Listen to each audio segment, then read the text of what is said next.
Ég held að eitt fyrsta podcastið sem ég hafi heillast af hér á landi hafi verið Draugar fortíðar. Nú, já, frábært. Já.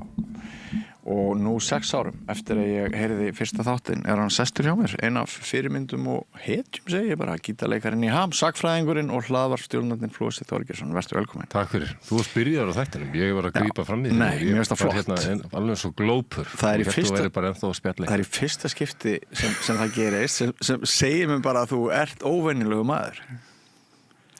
Já, ég held að eiginlega allir vinir mínu myndu segja já. Við getum alveg kvittandi það, óvenjulegur, en mér finnst það að vera mikið hrós. Það finnst mér líka. Óvenjulegur. Það finnst mér líka. Ég hef reynt að vera venjulegur, sko.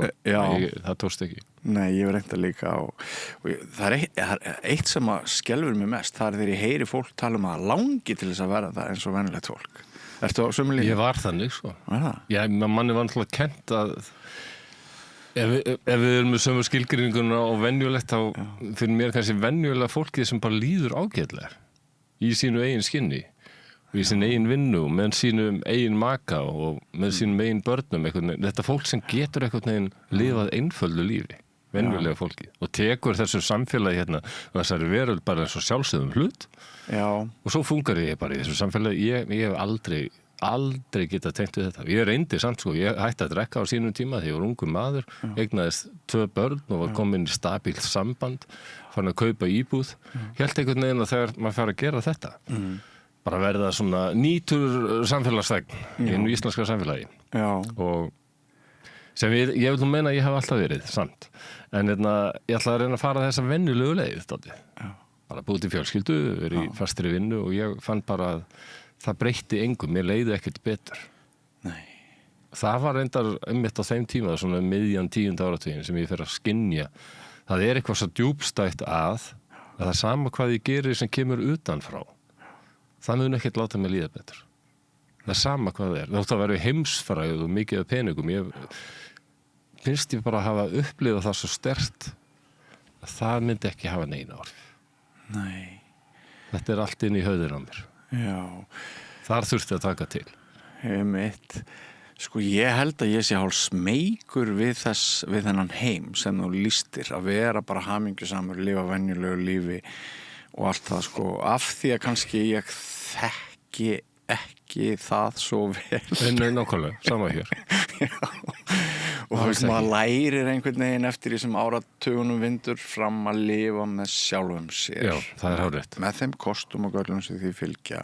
Þetta er ein ástæða þess að alltaf ég hef ADHD, sko, ADD og ég prófaði að vera á lyfjum en þá missi ég eitthvað á mér, sko.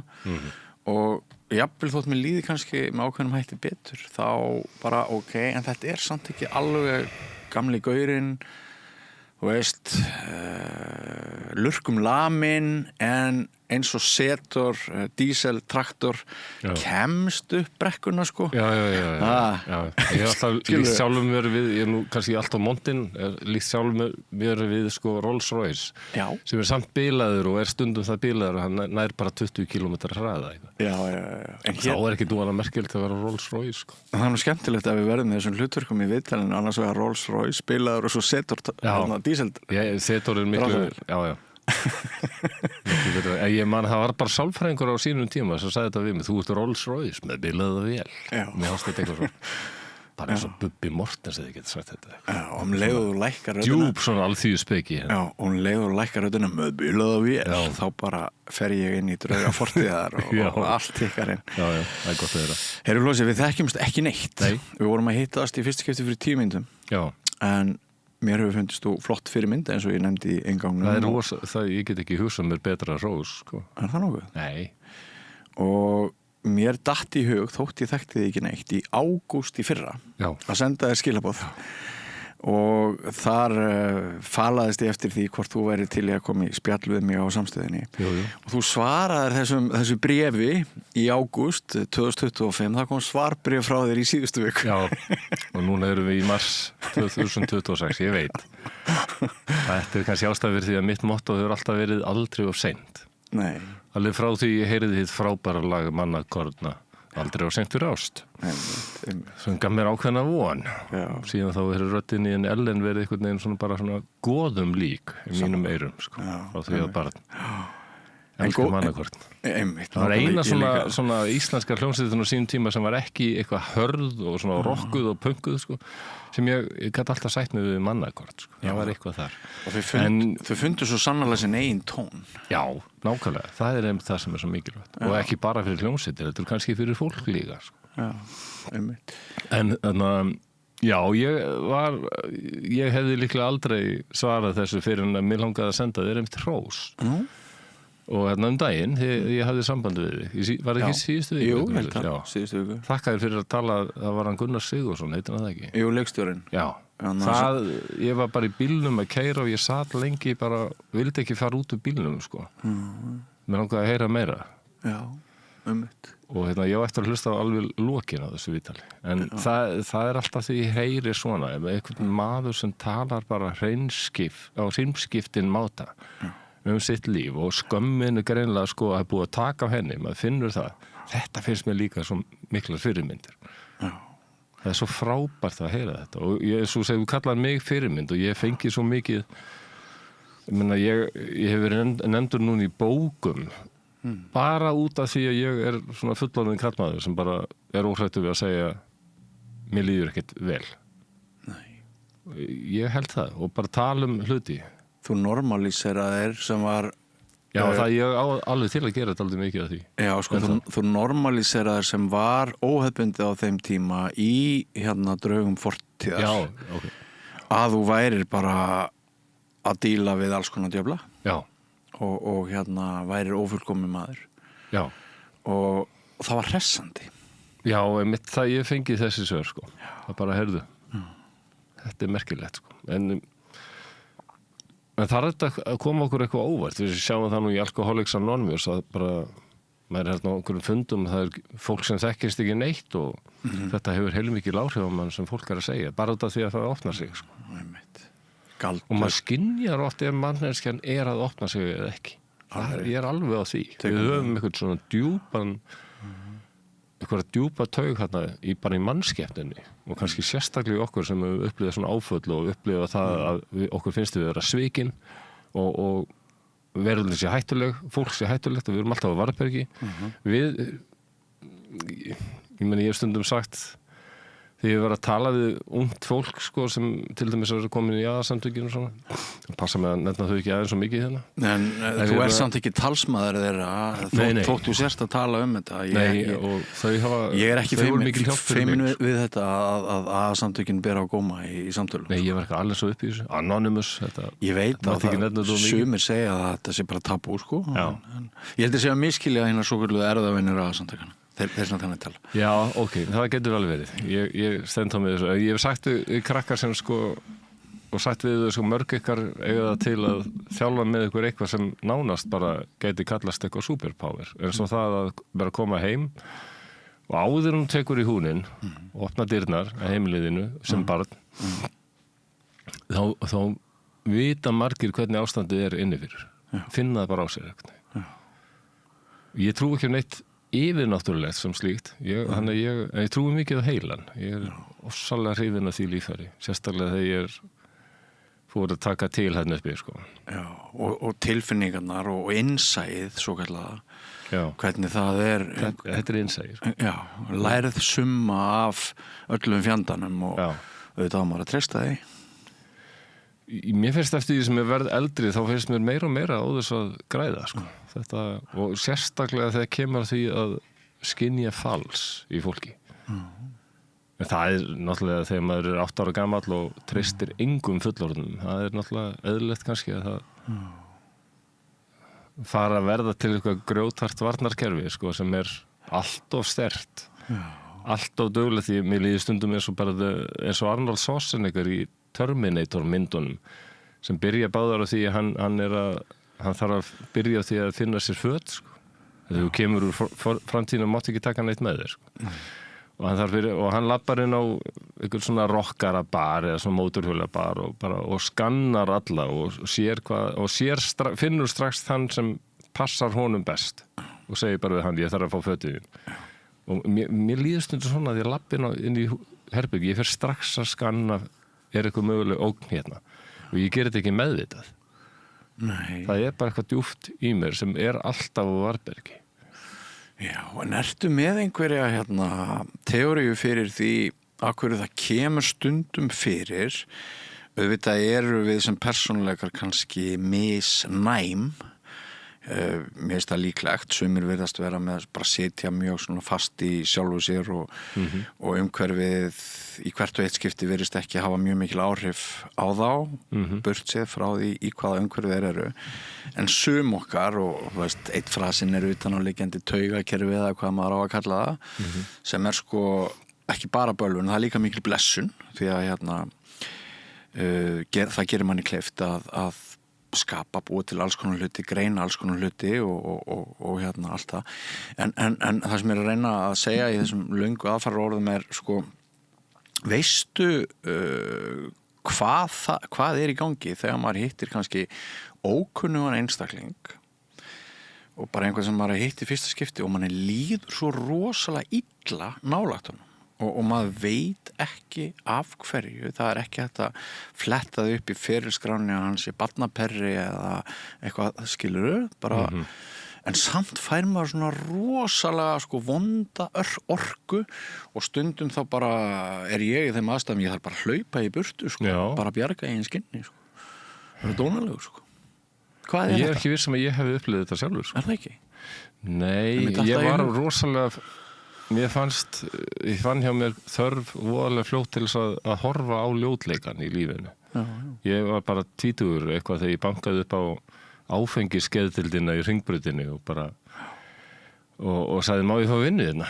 Ég vildi bara kynnast geðveikinni. Það hefði lengi verið það sem ég var svona hrættastur við, að missa vitið, sko. Alveg frá því ég var barn.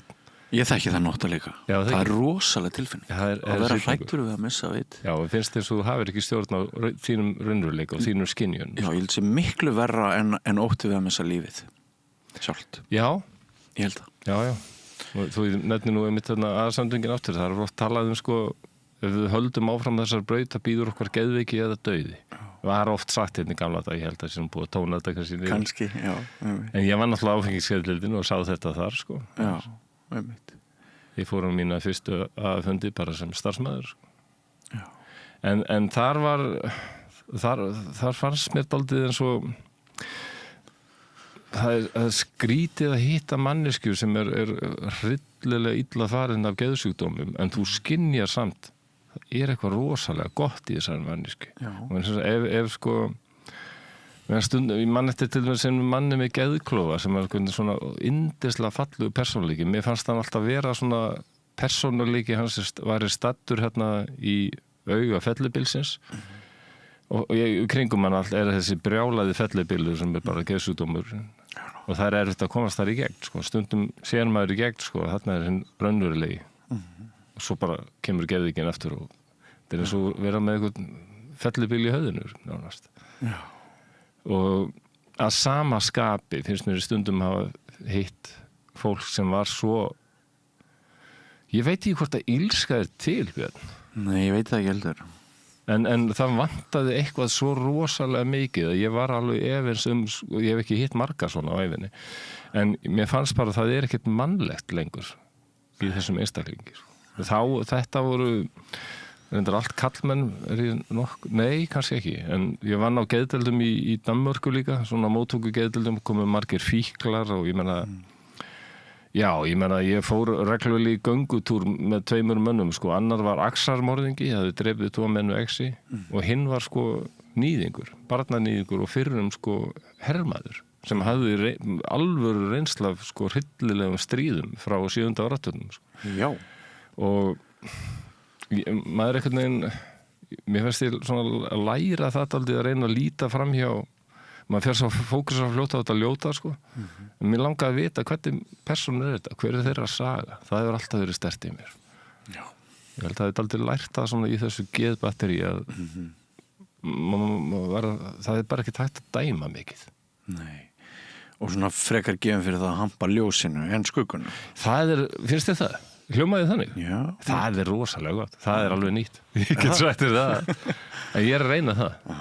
og mér finnst svona því meira sem ég að vinna í sjálfum mér þá opnast fyrir tilfinningar og mér finnst ég finna meira fyrir hjartanu sko. Já, mjög gott. Þegar það barst svarbréf frá þér í mars 2026 við bréfi sem ég hafði skrifað þér í ágúst 25 þá svaraðiru að eins og þú nefndir áðan að viðtalið við Gunnar Sigurðsson leikstjóra hefði haft áhrif á þig og þú sagðir að þú hefðir tengt við það, vægt til orða tekið. Þá kannski hefjum við bara viðtalið með formlegum hætti. Já, það var þetta. Hvers vegna tengdir þau? Því að þarna var maður sem var greinilega komin í einhverja tengingu við barnið í sjálfu sér, sem hafði greinilega orðið fyrir einhverjum áföllum sem hefði mátt taka betur á sínum tíma. Hann hljómaði eins og þannig maður í mínum eyrum. Og maður sem hefði sko upplifað rosalega skömm en veit kannski ekki af hverju hún og mörg okkar við upplifum það líka, okkur finnst við vera bara eins og ég var að segja kannski áðan það var tekið upp alveg örugglega, við vorum þegar ég var að tala ég reyndi að vera venjulegur maður og komst að því að þetta ekkert að þessu lét mér líða betur. Það var náttúrulega hræðileg tilfinning sko.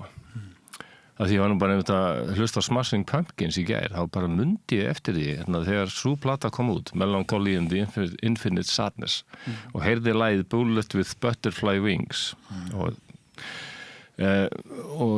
skiljið þeir sem skilja en þar kemur þessi lína, þetta svona rólegt lag byrjar og svo kemur þessi óbóðslík millikafli þar sem hann öskrar Despite all my rage I'm still just a rat in a cage.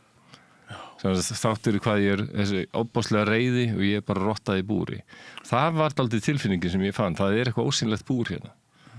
Ég inn í einhverju fangilsi sem bara inn í mér einhvern veginn og ég veit ekki hvað þetta ég veit ekki hvernig mér langar út úr þessu. Þetta var fyrir 30 ára síðan. Ég ennþá að leita dyrunum sko.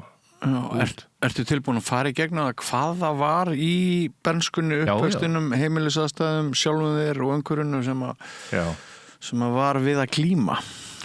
Já. Og það alveg hætt á því samt sko að ef ég fyrir að tala þetta að ég verði kannski ekki missa þráðinu að hoppa úr einu í annað því að þetta snýst áföll í barnæsku og mér finnst núna eftir að hafa verið í mjög harðri sko sálfræði meðferð bara síðan það ástæði fyrir því ég svaraði þér ekki hérna í ágúst sko. Þá var ég bara leiðin í svakalega kulnun sem bara eitt ótrúlegasta fyrirbæri sem ég hef upplifað á æðinni sko.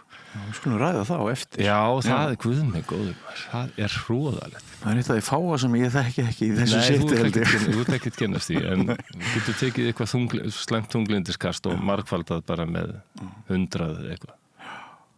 En, já. En hvað var það í rótunum?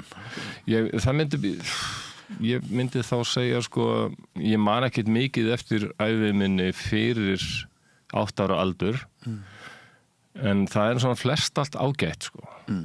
Og ef ekki allt bara og ég á hálfsystkini sem eru miklu eldri en ég en þau hafa alltaf reynt að halda góðu sambandi við mig og það, ég verð nú að vera með þakklátur fyrir það skipti virkilega miklu máli sko. Og ég sem sagt upplifði það að faðir minn hérna vann hjá Vegagerðinu, hann tók mig oft með sér sko í túra út á land og ég hef oft velti fyrir mér okkur hann var að gera það, hvort það geti verið að hann hafi bara ekki treyst móður minni sko. Það átti nú alveg eftir að sýna sig að það var kannski ástæða til að vantreysta henni sko. En ég veit ekki alveg hvernig hún var fyrir þetta áfall, hún verður líka fyrir rosalegu áfalli, ég persónlega held að hún hafi orðið fyrir áfallum áður í barnæsku, mér finnst hún hafa öll einkenni svona áfalla mannesku. Veistu hvernig áfall? Það viltu ekki tala um það? Ég veit það ekki. Nei. En það þá eitthvað einhvers konar ofbeldi heima fyrir. Og nei, ég veit það ekki, en ég kæmi mér ekki óvart eða kynferðislegt. Sko. Það hræðilegt að segja það, en því að nú þetta manneskja sem beitti mig ofbeldi, sko, og en hún reyndi samt, sko, og ég er ekki kala til hennar. Mér fannst hún skemmtileg í raun þegar ég kynntist henni. Hvenær svo ég byrja byrjunni, hérna 14. ágúst 76, þá deyr faðir minn í slysi, bara rétt hjá Ólafsvík, þar sem hann var að búa til veg fyrir okkur sem keyrum landið okkar hjá vegagerðinni og hérna ég var með honum þarna og þetta var ægilega dramatískt ég var með honum sko, þetta var náttúrulega örugglega bannað í dag að við erum með 8 ára gamlan son sinn í svona hjólaskóflu og ég hef alltaf til síðan elskað svona stórar vinnuvélar bara verið í þessu kraftmikla tæki með pappa sínum og ég þurfti að tróða mér dálítið svona bakvið sætið sko, mér finnst þetta samt gaman ég var með honum hann og svo stoppar hann og segir nú ferð þú bara með strákunum í skálana og ég þarf aðeins að klára hérna og svo kem ég bara á eftir þetta var það síðasta sem ég heyrði frá hann og síðasta skipti sem ég sá hann þá leit ég við og hann svona veifaði og brosti og ég hef aldrei séð hann síðan og mun aldrei sjá hann síðan. En brosið var það síðasta sem að... Það er nefnilega gott.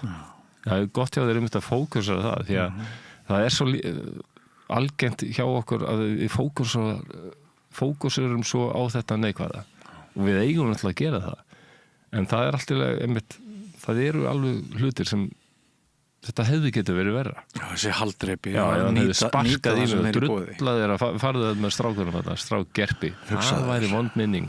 Já, litlarhaun, bara. Já. Umskrift. Já. Eitthvað svona, þannig að ég átti góðan föður, sko. Það er alveg, og það er líka bara mjög gott. Það er engin spurning. Ég veit það og ég fann það bara sem barn, sko. Minningarnar eru allar góðar. En svo seinna meir þá kemur einn af starfsmannunum og segir mér að pabbi minn hafi meiðst hann verði aðeins seinna ég held að þá þegar ég skoðaði þessa minningu dálítið sem ég er búin að fara mikið í gegnum hana meira í svona EMDR terapíu sko. Og hann náttúrulega örugglega vissi að þetta var miklu alvarlegra heldur en hann hefur aðeins meiðist hann var sko varla með lífsmarki þá því að hjólaskóflan sem hann var á vegurinn gefur sig og hún steypist niður brekku og hann inn í henni og ekki með hjálm eða neitt eins og þetta var á 1976 þannig að bara höfuðmeiðslin verða slík hann kemst aldrei til meðvitundar sko.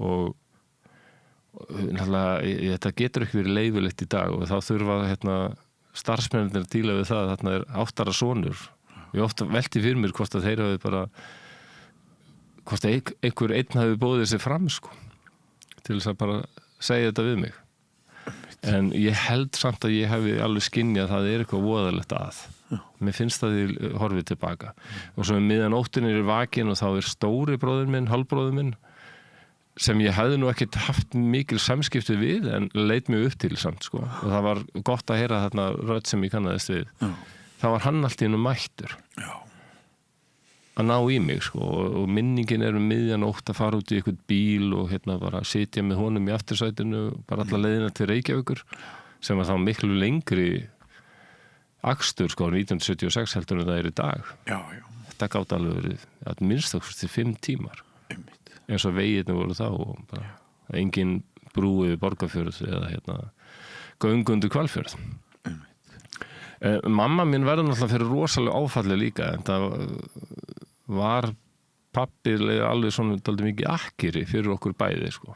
Ægilega svona jafnaðar geð en hún var ekki að höndla þetta ég óskaði þess oft þegar ég var barn sko, að hún hefði dáið en ekki hann og ég skammast mér ekki lengur fyrir að segja þetta af því að þetta gengur alveg upp að barn skuli hafa hugsað svona því að hún reyndi en hún var ekki að ráða við þetta og það kemur stundum einmitt, það er algengt finnst mér hjá fólki sem er upplegað ofbeldi með tráma, sem bara gengur með tráma í sér, sem er bara sár á sálinni sem er alltaf að láta okkur vita því að það er og minningar sem verða kyrfilega fastar sko á vitlausum staði í höfðinu okkur í stað, það er ennþá fast í þeim hluta heilans sem sér sko að taka ákvörðunina á ég að flýja eða berjast og svona þeim hluta heilans það sem er mikið af tilfinningum og þar eru ennþá þessar minningar og þær eru ennþá öskara bara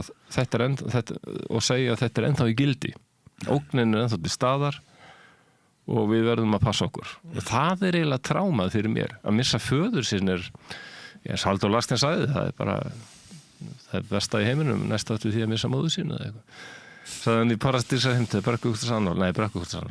Sem paradox samt. Já. Þetta eftir Halldór Laxness. Já. En við erum alltaf rosalega traumatíseruð þjóð. Guðmund almáttugur. Já, Guðmund almáttugur. Heldur við þurr. Það má bara líta á þessa eyju sem eitthvað foreldri sem er ekki treystandi. Nei. Sem kom bara eldgos upp úr jörðinni eða ís sem lokar landinu. Saga harðinda, hamfara og áfalla. Já. Það bara saga Íslands. Og þetta var bara daglegt brauð. Þetta var einu svona umræðefni. Þau vorum krakkar. Já. Þetta var ekki umræðefni. Nei. Bara áfram veginn. Og segjum sem minnst. Höldum bara áfram. Ég var í bílum daginn, ég fór að norður að spila og ég var settur í framsætið og ég var með app sem heitir Kringum, sem mjög skemmtilegt. Og þá ert að keyra á veginum og þú getur séð hvað hefur gerst, hvaða sögur í kringum það svæði sem þú ert nálægt. Og í Öxnadal þá keyrðum við fram hjá bæ með minna hvað hétt einhverjum undarlegu heiti. Ég þori ekki að reyna að muna það. En bæir sem örugglega ekki ennþá til, það náttúrulega ægilega mörg eyðibýli. Og sérstaklega í Öxnadalum eru merkilega mörg eyðibýli. En ég held að það heiti Féeggsstaðir. Ok, ég held það. Kannast nú ekki við það. En þetta er bara svo heillandi heiti. Íslensku örnefni eru alveg einstök. En þar hafði seint á 18. öld, þar hafði fæðst 3 börnar. Allt stelpur. Og þetta þótti svona tíðindi, þannig að þess ennþá minnst. En kannski ekki síst fyrir þar sækir að þegar kom að því að skýra þær, þá fengu þær allar sama nafnið. Guðrún. Það var bara í lagi? Þetta var bara algengt. Þetta var algengt? Já. Okay. Því að afföllin af börnum voru slík. En þá hélt maður og eignaðist 3 börn, fólk var bara sannfært það mjög líklega, allavega eitt að deyja bara ungt. Og líklega 2, ef ekki öll. Og hvernig fór fyrir þessum? Þær komast nú víst ágætlega á legg. En 3 tvíburar, þetta stórmerkilegt. Já, þetta finnst mér, þetta aldrei svona ég sagði Íslands. En ég sem sagt, svo byrjar eiginlega rétt að tráma á að halda áfram. Og ég var búin að skrifa hans niður á síman svo ég myndi munna þetta. Þannig að ég er ekki á netinu, bara láta vita því. En svo tekur við að móðir mín er ekki að höndla þetta, og hún er náttúrulega í óbáslu áfalli líka. Og ég á hálfsystkini sem samt eru líka með sína eigin fjölskyldu og bú ekki á landinu öll, Þannig að en þau reyndu að hafa áhrif, og gerðu það vissulega. En það hefði mátt vera miklu meira, en á þessum tímalega 76 þá bara einhver sálfræðingur. Það er engin sálfræðistofa í Reykjavík, held ég. Og sálfræði var ennþá þá dálítið litið niður á þá grein. Og bara svona í fræðarsamfélaginu þá var þetta mjög nýtt upp í háskóla, þetta var ennþá svo kallað kerlingarfag, sem er eiginlega alltaf þegar kemur eitthvað nýtt fag sem á endanum verður bara virt fræðigrein, en það er mjög algengt að það sé bara kallað eitthvað kerlingarfag í byrjun. Þetta hefur gert við þjóðfræði og sagnfræði líka. Það var ekki byrjað að gera sagnfræði í Háskóla Íslands fyrir bara á 7. áratökum. Íslendingar eru bara lögfræðingar eða prestar, ekkert þar á milli. Já, góðir embættismenn. Já. En hún sem sagt stundum átti það til móður mín að trillast úr reiði. Og einhvern veginn tókst mér að tryggera það. En því ég lít tilbaka þá var þetta ekki eðlilegt. Það var bara til dæmis, við fórum til einhverja sálfræðinga, eða sálfræði nema, ég veit það ekki, ég var bara 9 ára gamall, eitthvað svoleiðis. Og ég man eftir því að tala við þau, minningunni er þetta bara, já, þau virkuðu á mig sem gott fólk, líklega bara einhverju krakkar. En þau gerðu þau mistök að vera með mig og móður mínar saman, að taka viðtöl við mig. Og eftir eitt skiptið við komum heim, þá ræðst hún á mig, Vegna þess að þú sagðir ég sagði eitthvað, ég veit ekki ennþá hvað það var, en hún var að skamma mig fyrir það. Ég hefði sagt eitthvað sem henni fannst að ég kom illa við hana. Já, þá kom bara allt í nú svona út, bara upp úr þurru, úr heiðskýru lofti kemur bara löðrungur og öskur og læti. Þetta er alveg, þetta er versta sem hún gerir barni einhvern veginn, að það veit ekki eins og hvað það hefur brotið af sér. Nei, og þú varst búin að missa föður þinn þarna. Já. Þannig að það er bara ein manneski eftir og það er þessi. Já, sem ég er með bara alla daga. Þannig ég náttúrulega gat ekki treyst henni og hún náttúrulega bara er í ykkur þannig ástandi og hún fer voðalega mikið út á djammið og ég er voðalega mikið einn og stundum kom ein vinkona hennar að sem leita eftir mér en oft var ég bara einn sko. Og ég fer að læra það mjög fljótt að verða bara einn. Þetta er náttúrulega samt vanræksla, ég veit það núna, þetta er ekkert annað og ég þjálfa með mér rosalega mikla hræddu myrkrið fælni akkurat og máður mín er ofsalega kaþólsk og var ofta að kalla á í kaþólska dýlinga og tala og þannig að ég læri að vera rosalega hræddu við djöfulinn. Það var mín kenninga þegar ég séð í Exorcist þegar ég er 12 ára gamall þegar ég var svo óbóðslega hræddur og ennþá er þetta mynd sem ég get ekki hort á ég veit á hverju það er núna hún er svakaleg en það líttu á sko fólkið í myndinni, þetta eru mæðgur aðalega, 12 ára gömul stelpa og móðirinn er góð við dóttur sína og hún er það er alveg ástæði fyrir því ég tek mikið músík og kvikmyndir og bókmyndir ofta ég er að tala ég kem kannski aðeins að því seinna en þetta þrennt bjargaði lífið mínu það er bara þannig, það er búin að segja það er bara eins og einfald ástæðan sko. Ekki væri bókmyndir, kvikmyndir, tónlist þá hefði ég bara líklega bundið enda á þetta 10 ára gamall ég er bara svo samfærður það Þú þurftir að nýta alla flótta leiðirnar sem voru í boði Já. Þegar þú finnur það sko að þú getur ekki hengt öryggiskrókiðin eða línuna inn í einn fullorðin þá finnum maður bara eitthvað fólk sem er kannski ekki til staðar en ég fór aldrei bara að finna tónlistarfólk, leikara ég fór bara ákvað bara að taka Clint Eastwood mér til fyrirmynd alltaf dæmis. Áttur þú gítar? Susi Quadro eða eitthvað svona bara Var hljóðfæri á heimilinu? Nei, það var það reyndar ekki en ég get alveg þakka mömmu minni fyrir það hún stóð alltaf baki mér hvað var það tónlist sko. Keypti handa mér kassagítar þegar ég var bara 13 ára og svo bassagítar þegar ég var 15 ára hún var alltaf mjög hrifin af þessu og ég skildi af því að hún hafði náttúrulega líka reynslu af þessu að nota tónlist og dans sérstaklega, dansin var hennar flótaleið sko. Ég er nefnilega svo hrifin af þessu að þú ert að nefna bæði kosti mömmuðinnar og mein bara í sömu málskrein og að skipta þessu ekki alltaf bara heiminn eða hel sko að lífið er bara rosalega flókið og oft er það bara bæði það besta í einhverjum og það versta Mér finnst stundum eins og sko heil okkar sé of flókin fyrir mannshugan eða öfugt það er einum og mikið þetta er vesen í heilanum á okkur áhugaverð pæling við erum náttúrulega mjög glænýtt dýr á jörðinni sko. Við erum aðeins verið hérna í ég veit ekki, 500.000 ár kannski eða eitthvað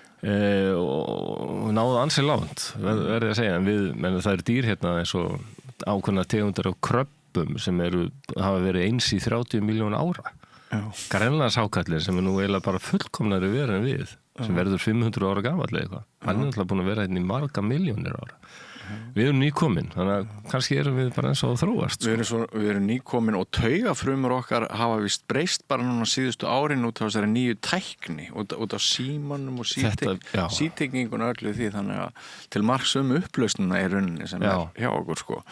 Við þurfum að elta bara tæknibreytingar með því að breyta taugafrumunum okkar En það er annað sem ég var að hugsa áðan þegar þú ert að koma aðeins inn í þetta sko, það er að nógu slæmt hlýtur að vera þegar maður er í svona vondum aðstæðum búin að missa pappa sinn og maður og móður sem maður getur ekki treyst ekki 24/7 að og beitir maður ofbeldi nógu slæmt er til dæmis þetta mér í hug að lifa í guðlausri veröld að geta ekki halla sér að trú, bæn einhverju von sem felst í bæninni, trúnni en að vera svo með djöfulinn sko við höfum sæst sem auka við höfum takað það fram en þessi mynd Exorcist þarna ertu með sko þessa maðgur það er allt fínt en það vantar eitt í þessa mynd hjá þeim maðgunum það er engin faðir hann sést aldrei í myndinni það heyrist ekki einu svona í honum við sjáum bara móðurinn að tala við hann á afmælisdegi dótturinnar og hún er öskra og skamma hann fyrir að hafa ekki samband og þetta hræddi mig svo brjálæðislega að þarna hræðslan það að missa tökin á minni eigin persónu var alveg orðið sterk bara strax yfir 10 ára gamall. Já. Og hvað þá 12 ára, ég sé þessa mynd, sko. Hún eiginlega að segja það bara fjölskylda það sem vantar föðurinn, það enda með skelfingu. En myndið var eiginlega að segja það við mig, sko. Og hún náttúrulega að taka á þessum tíma, hún kemur 73 þar sem aukinn sem kvenréttindabarátta og samfélagið að breytast, konur að fara að vinna meira úti, sko. Þannig að hún spilar aldrei á þessa hræðslu fólks. En það sló hún svakalega í gegn á sínum tíma. Ég þarf að sjá hana núna aftur í ljósi þess sem þú voruð að segja. Já, þetta er alveg Ég held ég þóra að horfa á hana í dag. Ég og erst með að horfa á hana ennþá aðleit, sko. Já, ég trúi því alveg. Já. En hver er saga, sko, þinna, ertu með einhverja geðsjúkdóma? Já, ég hef verið greindur með þunglindi, sko. Alveg svona þetta sem kallast moderate to severe depression, svo kallað óyndi. Svona sem á sín tíma var það náttúrulega mjög hættulegt. Það var ég bara með endalausar sjálfsmorðs- og dauðahugsanir og var í alvöru sjálfsmorðshættu, sko, og reyndi það einu sinni. Ég var bara sem betur fyrir of fullur, sko. Já, hvaða ári erum við að tala núna? Sem ég reyndi þetta? Já, og þetta þunglindistímabil þegar þú ert svona djúpt. Því mann eftir mér svo sem, sko. Er það? Já. Og Þetta er alltaf svaka ströggl. Já, þetta er það nefnilega. Og það hefði ágætt líka ef ykkur hefði kannski svona tekið, svona sagt, líf þitt hefur verið svona óvenju erfitt frá sig. Bara, það er alveg eðlilegt að þér líði stundum illa. Já. Og það sem þú eru upplifað, þetta er rétt að byrja, sko. Og þá hefði hann Ólafur geðlæknir sem ég gerði þætti með daginn og nokkra, hann hefði sagt ekki gleyma því að þú varst í miklum lífsháska og þú vannst hetjudáð með því að komast upp. Já, þetta er ég dálítið að gera núna með þerapistunum mínum. Það tók þerapistan langan tíma til þess að fá mig til þess að hætta að verja móður mína.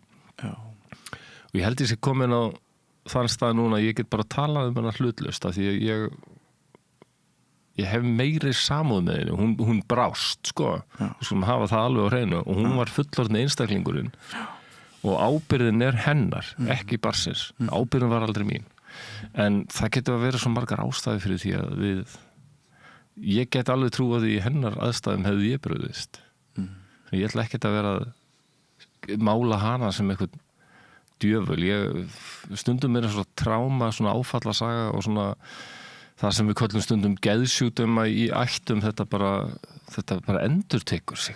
Kynslóð eftir kynslóð.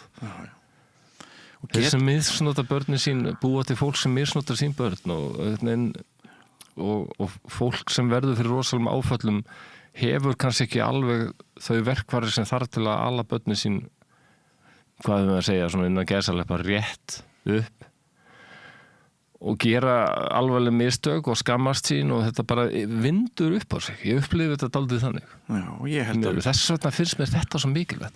Upp á borð, tala um þetta. Já, sammála. Já. Algjörlega frábært. Og ég held að það séu allir vísindamenn sammála um það að áföll erfast bara í gegnum DNA. Það er bara búið að sýna fram á það að arfberarnir, þeir bara mjög alvarlega áföll, þau leita í næstu kynslóðir. Já, þetta er ennþá kenningar, held ég. Er það? Ég verð að spyrja einhverja fræðimenn hérna á þessu sviði og ég held að þetta sé að verða óumdeilt, sko. Ég skal alveg bara samþykja það. Mér finnst alveg magnað að heyra það. Ég held að þetta væru ennþá bara svona kenningar. Ég þori ekki alveg að lofa því. Nei, en það er náttúrulega magnað. Það er rosalegt, sko. En það segir okkur að þetta, ég veit ekki, þetta kerfi í okkur sem er að reyna að díla við þessi áföll, þetta er eitthvað gamalt og mér finnst þetta bara heillandi pæling eins og ég fór í þessa EMDR-terapíu sem ég held að væri eitthvað mjög mikið. Þetta er ekkert flókið. Það er ekki eins og verið að tala við þig. Þú ert að tala, þú ert að rifja upp hluti og leiði þetta að horfa á fingur sálfræðingsins sem hreyfir fingurna bara svona. Þetta er bara svo pendúll og það er eins og verði þetta er eins og með dáleiðslu en svo verði eitthvað breyting hérna og heilins fyrir að endurraða þessari minningu eins og bara svona losnaðis hana hún er kyrfilega greift á rangan stað í heila okkar, í minninu en svo heilin fyrir að fara með hana þar sem minningar eiga að vera því að þú getur kannski haft minningu sem var rosalega á sínum tíma Björn 10 ára rífast við eitthvað fullorðin eða bróður þinn eða systir ég veit ekki, rífast við eitthvað það var rosa drama á sínum tíma, það var rosa emotions og bara, hún er svo mikið fóviti og svona sko.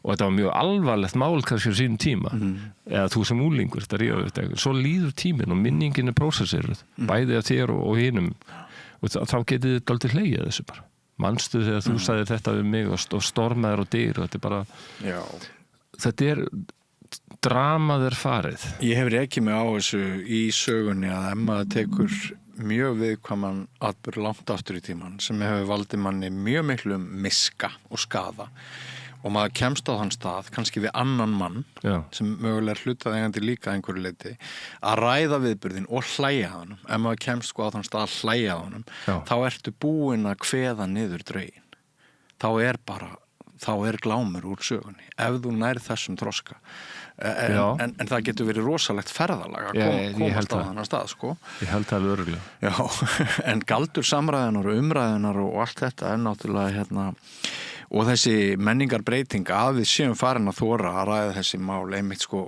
kallar á okkar aldri og svona það er auðvitað löngu tímabært við getum orðað þannig Já, ég velti því fyrir mér sko við höfum samt tendens til þess að líta tilbaka og hugsa að fólk var svo lokað áður fyrr Ég var að lesa dagbók eftir að því ég er svo hrifinn af vesturförunum, sko ég er nú sagnfræðingur þannig að það er alltaf heilin líka alltaf leitað einhverju til að hafa áhuga á það er annað. Er þetta ekki sérfræðingur í þorskastríðinu? Ég finnst nú ansið mikil upphefð ef ég er orðin sérfræðingur í því, en ég veit mikið það er alveg það er engin spurning sko. Ég hef komið það var til hann Sigurjóns Egilssonar sem er nú stundum Ég kom einhver tíma til hans fyrir ykkur ára síðan og ræddum þorskastríði og manna reynda núna að það hefur gert tilraun til að fá mig hingað til að tala þorskastríði og kannski gerið það einhver tíma kannski seinna en það var eitthvað svona undanfarin ár hefði bara verið gífurlega upptökin af að bara lesa minn eigin heila sko. En ég var sem sagt að lesa dagbók eftir konu sem hitt bara Mary Thompson og hún fættist í Maine í Bandaríkjunum árið 1811 og eins og svo margir á þessum tíma þá bara það er vest, sko, austurströndin er bara, það er mikið fólki mikið fólki sem er að koma frá Evrópu og hvaðan að efa en í vestri eru lendur sem eru bara ókannaðar og á þessum tíma 1811 það bjó nánast enginn bara í Texas sko, enginn hvítur maður mjög fáir, örfáir þannig að það stór hluti Bandaríkjanna er bara ókannaður og sko ekki búið að nema það land þetta er hið vilda vestur sko og hún fer vestur og það er svo gaman að lesa að því að kvikmyndir eru náttúrulega svo mikið það eru bíómyndir sko en að lesa það sem alvöru fólk skrifar þá kemur til dæmis ljós þegar maður les sögur þessar vesturfara langflestir svokallaðir indjánar frumbyggjar Norður-Ameríku voru ekkert sérstaklega illilegir eða grimmir eða ofbeldisfullir gagnvart hvítum og mjög oft voru sér samskipti jákvæð bara verslun og hún nefnir til dæmis frumbyggjar sem hún er hrifin af þeirra lækninga aðferðum sko að hita steina og setja svona inn í teppi sem er bundið þig, hún er ólétt á einn tíma þegar 1844 þá er hún ólétt sko og hún er að tala um það hvað þetta sé frábært þessi lækningar hefð frumbyggjana en hún talar og það til dæmis segir hún einn daginn árið 1844 sko. Hún vaknar klukkan 5 og byrjar náttúrulega því að baka 6 brauðhleifa, taka til og bæta föt og svona líður dagurinn það sem hún er að gera heilmikið og klukkan 9 þá fæðir hún sveinbarn. Ég trúði þess ekki að lesa, þetta getur ekki verið satt. Svo hélt ég áfram að lesa, hún eitthvað sveinbarn. Ég hef lesið íslenskar konur í bókum eftir Kristmann Guðmundsson sem eru svolítið svona líka að það var kannski ein stund sem það áttu allan sólarhringinn, einhverjar 5 mínútur með kaffibolla, annars var þetta bara 20 klukkstundar vinnudagur og meðan kallarnir fengu pásu á milli verka sko. Já. En sko, það eitt sem ég fann að gera mig grein fyrir núna hérna. Ég ætla að klára að segja bara það sem hún skrifar einu sinni dagbókina. Já. Það eru bara 3 orð. Eða sko, nei, eða 2 ef hún hefur skrifað þetta á íslensku. Hún segir bara hérna feel lonely, depressed. Já, ég finn fyrir einmanaleika, ég þunglynd. Það eina sem hún skrifar í dagbókina sem passar náttúrulega mjög vel, bara að skrifa. Það bara eins og þessi lóð föst við hendina á þér. Já.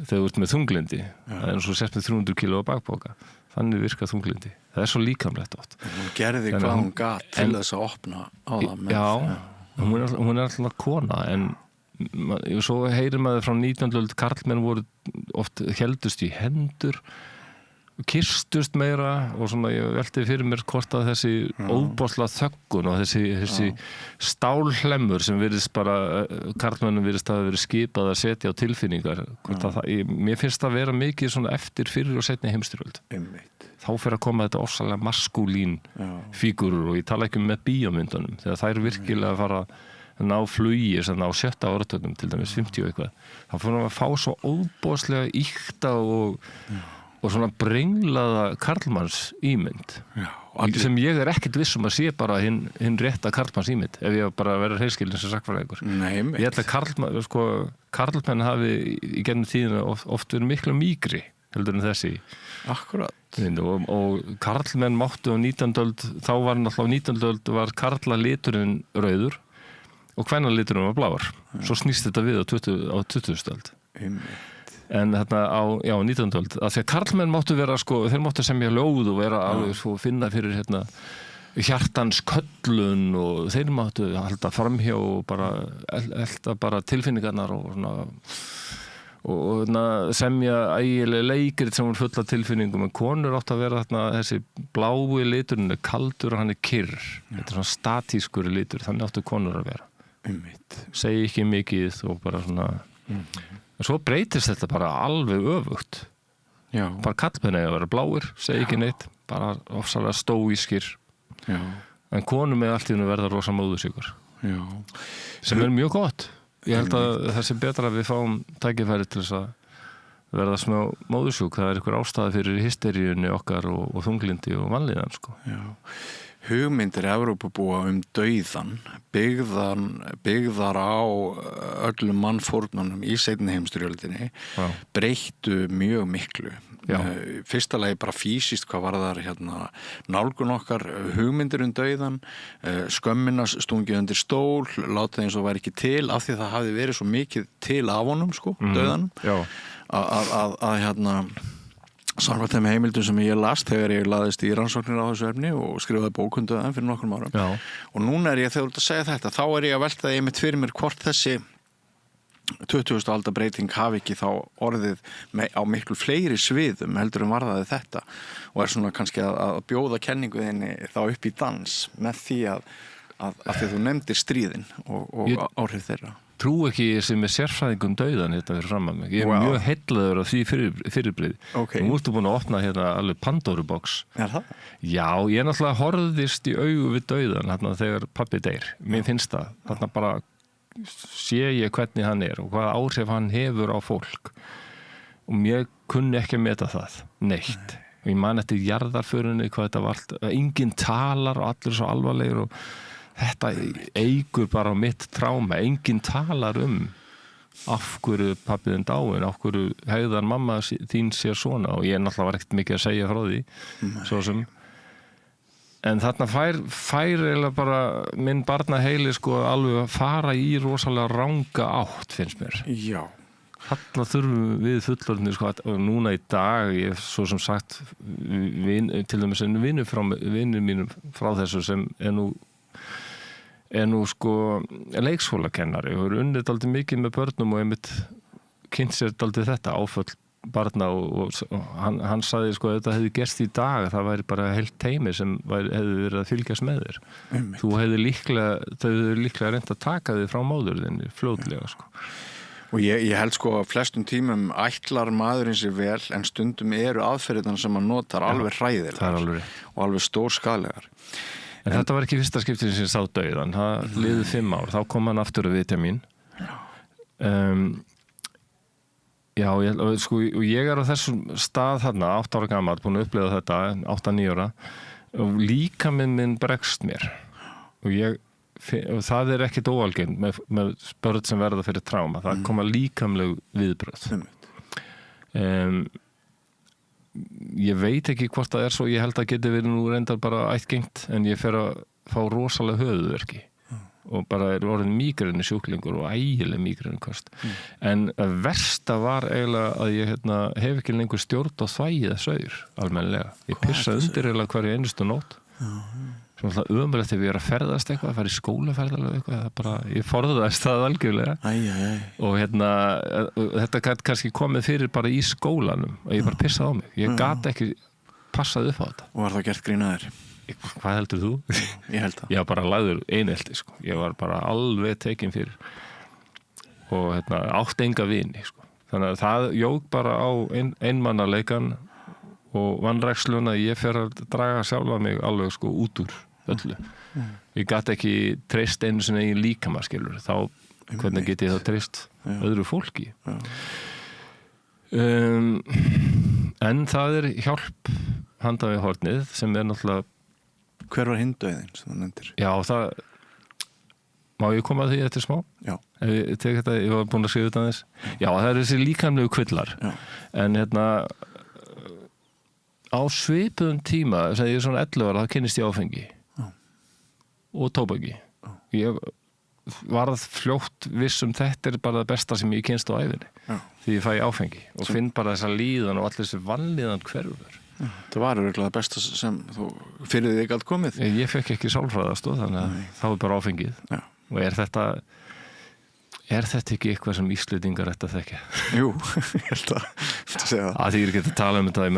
Talandi sko landhelgisgæsluna, meðan á sínum tíma þegar þessi menn voru að upplifa það á litlum skipum að fá þessar bresku freigátur sem voru miklu, miklu stærri. Sem að koma þarna og bara virðast vera að sigla á þig. Þú veist ekki hvort að bara þú ert eftir 10 mínútur í ísköldu vatninu þar sem þú hefur sko 5 mínútur til að lifa af áður en bara heilinn ákveður að draga blóðflæði frá höndum og fótum sem hann gerir. Þá getur ekki lengur samlað og þá bara ertu á þetta búið.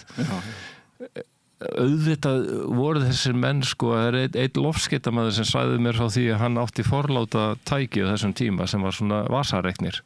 Ekki merkilegt í dag þegar allir símar eru með vasareikni og við erum með síma og myndavél og bara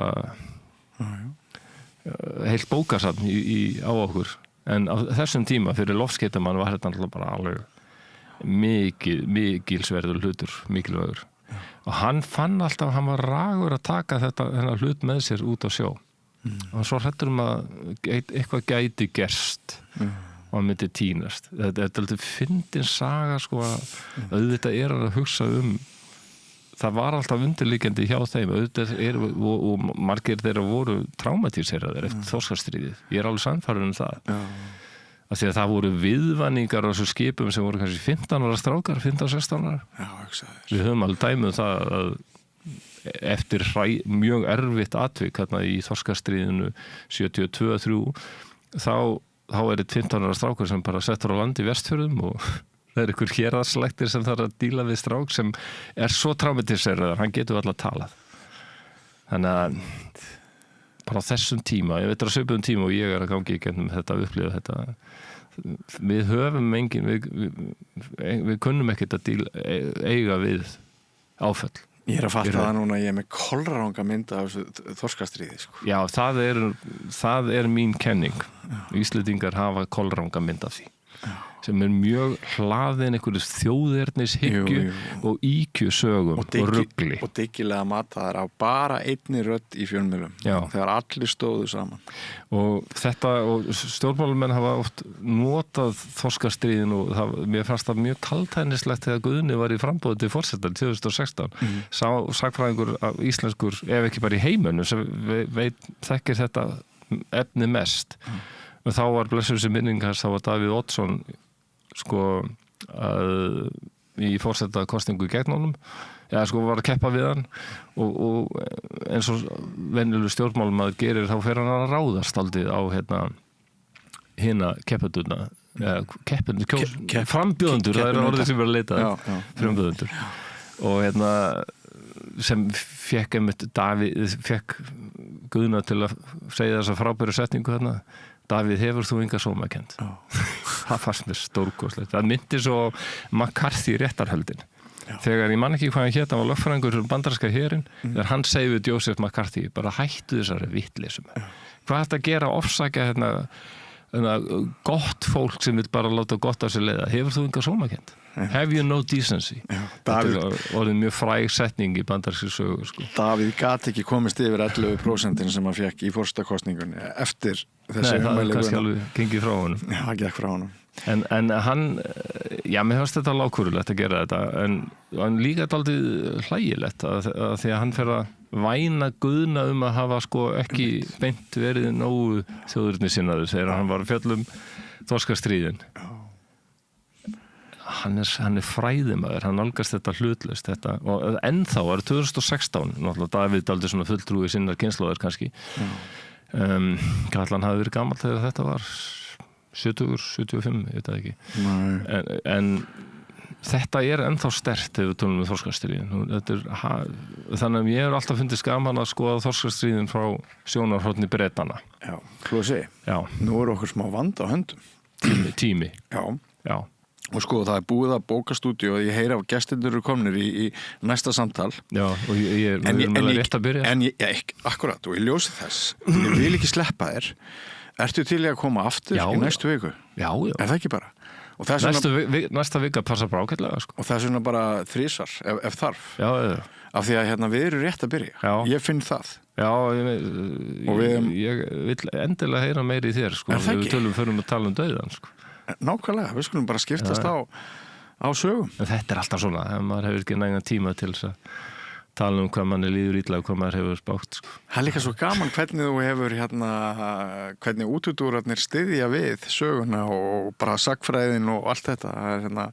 Þannig að ég sé bara, ég hef mjög vanmetið af því að ég þekkti þig ekki neitt og af því að ég hafði aldrei hitt þig. Þá vissi ég ekkert hvernig þetta myndi ganga hjá okkur og ég hélt kannski að 40-50 mínútur myndi duga en ég bara hef lært það núna átt að mig á því að það væri næra að við myndum skila 3 klukkustunda vinnu þegar allt yfirlíkur og er það í lagi þín vegna? Já, að við bara látum þetta duga núna endilega, af því að ég heyra gestirnir eru komnir í með þetta óþægilegt að hætta núna ég myndi gætna vilja halda þessu áfram. Við tökum aftur upp þráðinn. Ég bara ræði við það er gott að hafa líka viðmælenda þáttarstjórnarnar sem þekkir aðeins inn á þetta. Mér finnst gott þetta fyrir að verða meira samtal kann ég rosalega vel að meta hlaðvarp sem heitir Kvíðakastið sem ég mæli eindriði með. Ég er með 1.000.000 ágalla en ég verð ekki sakaður að dæma annað fólk sem opnar sig og lýsir persónulegum áskorunum því að það er kannski einn helsti kostur minn. Já, ég held að lærum við það ekki, það er bara, við getum ekki sett okkur í þetta dómbarasæti. En Flósi, þetta lofa mjög góðu, það er búið að vera náttúrulega ekki bara áhugavert og skemmtilegt að hitta, það heldur líka náttúrulega svolítið ókvænlegt og maður alveg þú hefur snert mig, sko. Ég hef snert þig. Já. Þetta er náttúrulega rosa reynsla og Nei, þetta er fallega sagt, sko, ég er ekki að gera grín bara... Sko, ef við tökum 3 þætti sem ég held að við tökum, þá myndi ég í síðasta þættinum vilja kynnast því sem gerist hjá þér frá því í fyrra sumar og núna, sem er þá þessi kulnunarkafli en við þurfum annan klukkutíma í það sem gerist fram að. Ég geti reynt að fara hraðar yfir sögu því að gera það. En svona er ég dálítið, það bara ég fer að tengja við svo margt, sko, tónlist og kvikmyndir og kannski þakka fyrir ég hef ekki ADHD, sko. Ég get yfirleitt komið aftur. Það er ég hef ekki ADHD, ég fór sérstaklega til sálfræðings og vildi fá að vita hvort ég hef með ADHD. Ég fór alveg 6-7 sinnum, sko, og fekk það alveg staðfest, þú ert ekki með það. Þú ert aftur á mótið með voðalega mikið þunglyndi. Það var svarið sem ég fekk.